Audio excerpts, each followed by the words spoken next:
This is Zebra Family Channel. Good morning and good afternoon and good evening wherever you are around the world. Have you subscribed in our channel? If not, what are you waiting for? Please like, share and subscribe.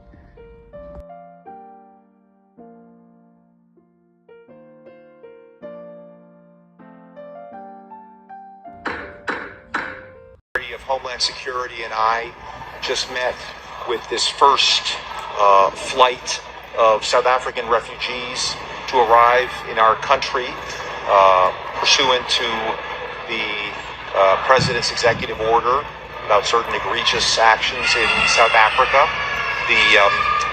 The President made it clear that Afrikaners in South Africa who were the victims of unjust racial discrimination would be welcome to come to the United States, and he's now delivering on that promise.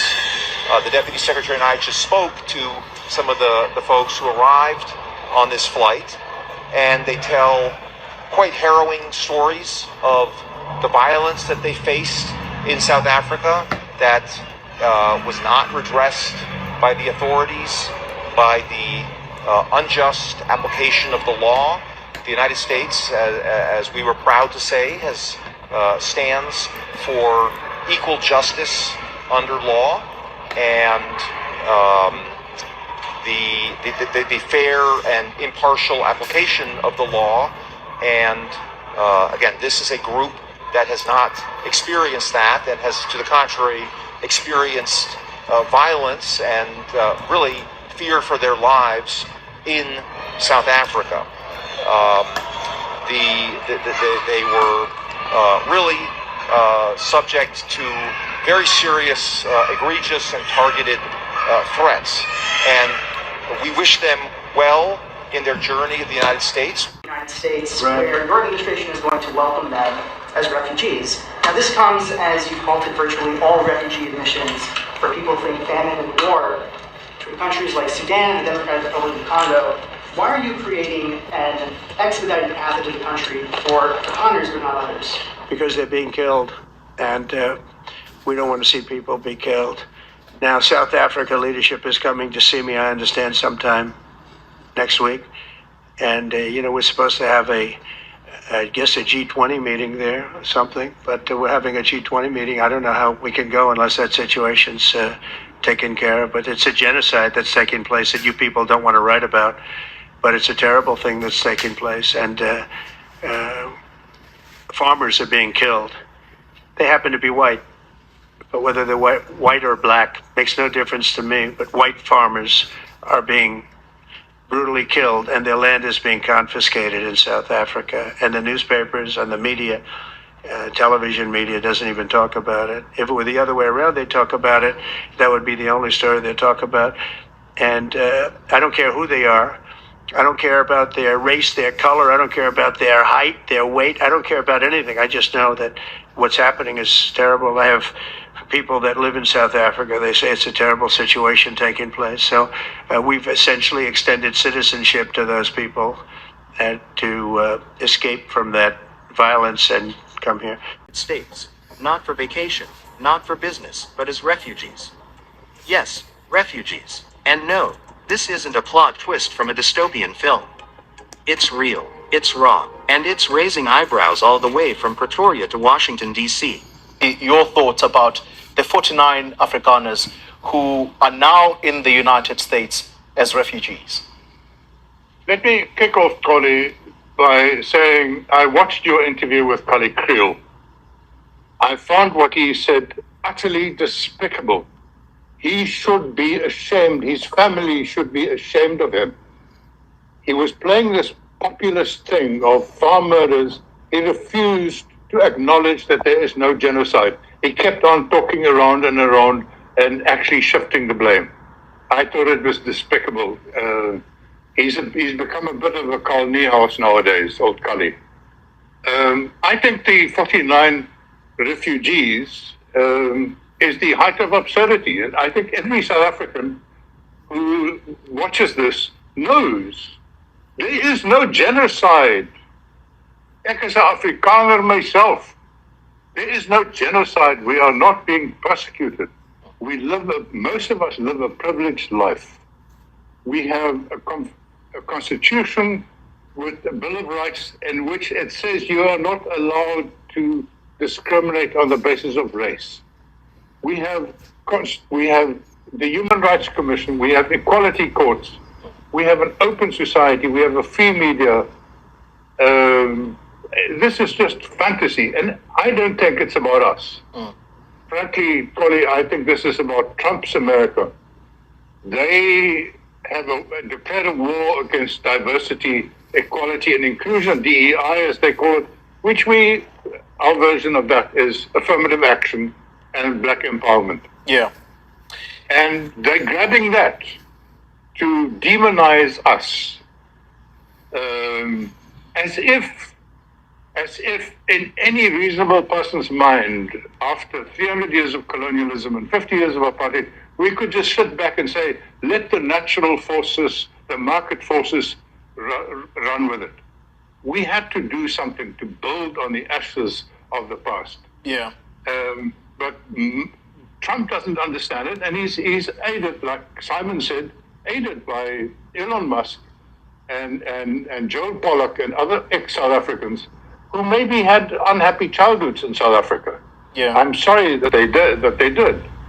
But I did, let me tell you, I had 3 interviews this morning with British and European television stations. And it's kind of predictable what I was going to say and so on. And then I suddenly realized they don't really believe me. They keep on asking, but why would Trump do this if there's no genocide? Why would Trump do this if farmers, white people don't get their land taken away? And that's the damage it has done. It's demonized our country. It's damaged our country. And AFRIFORUM and Solidarity should take a large part of the blame. Not these 49 people. They must be struggling. I'm sorry for them. Tens of thousands, hundreds of thousands of white people and Afrikaners have emigrated. So they could have gone to the United States or Australia or New Zealand, but they are struggling. They're not successful human beings here. And so they become partly economic migrants, but partly, I suspect, and I don't know any of them, partly, I suspect, an unwillingness to live in a non-racial democracy. Max? Justice here.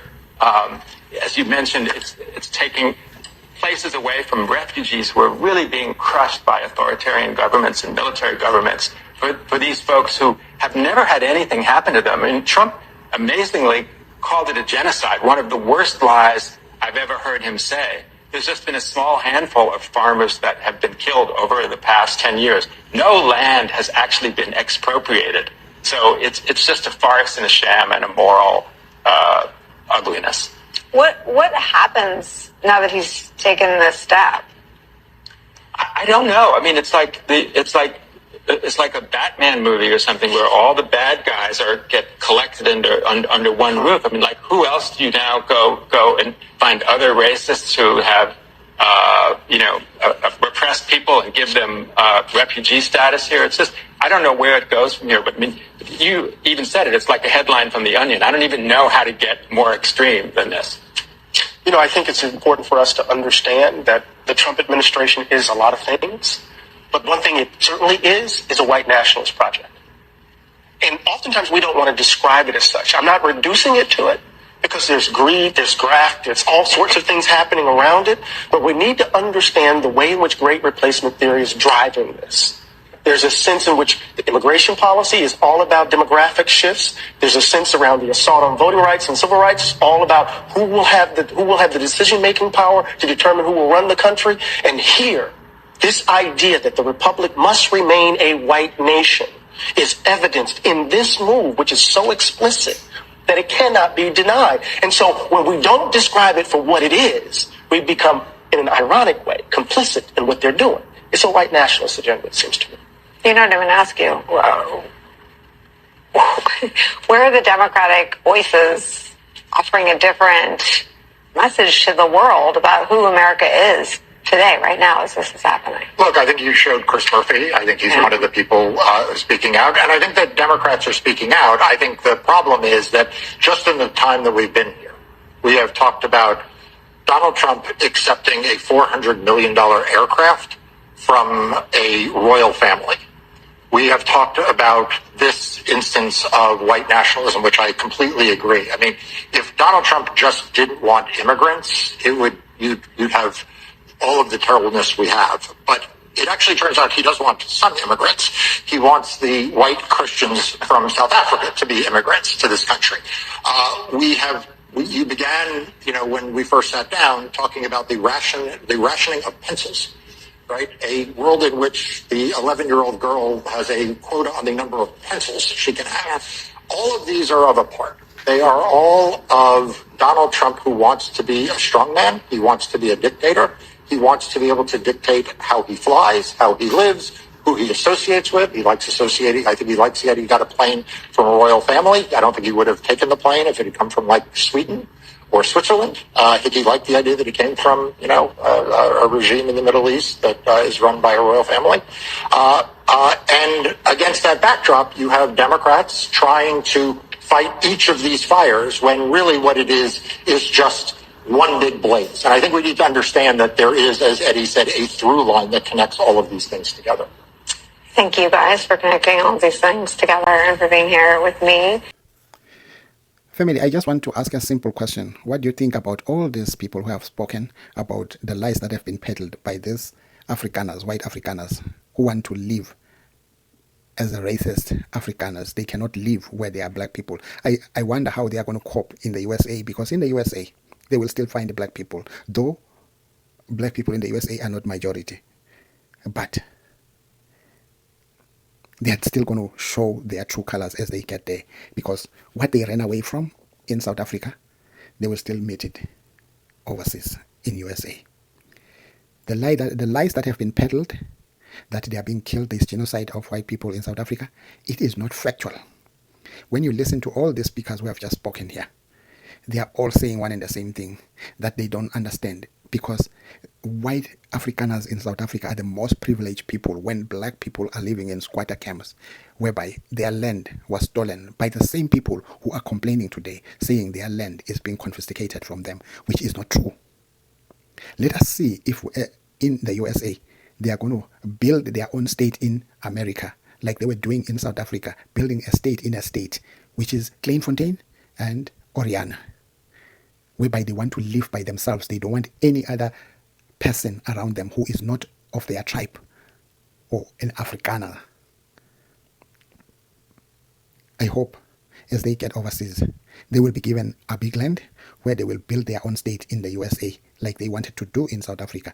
But now it has not worked out for them. They decided to go overseas and stay in the USA as immigrant. They seek asylum. What I know for a fact, a president in the USA is only there for 5 years and another president takes over, depending on the policies of that next president, how he will tackle the same issues, whether he will be like the same president who has tackled it, because with executive orders, they can rewrite new executive orders against the executive orders that are there. Family, what do you think about all this that has just happened? Afrikaners, through AFRIFORUM, going to tarnish the image of South Africa, saying there is genocide of white Afrikaners in South Africa, which is not true. Drop your comment respectfully and don't forget to like, share and subscribe. Bravo, bravo, bravo.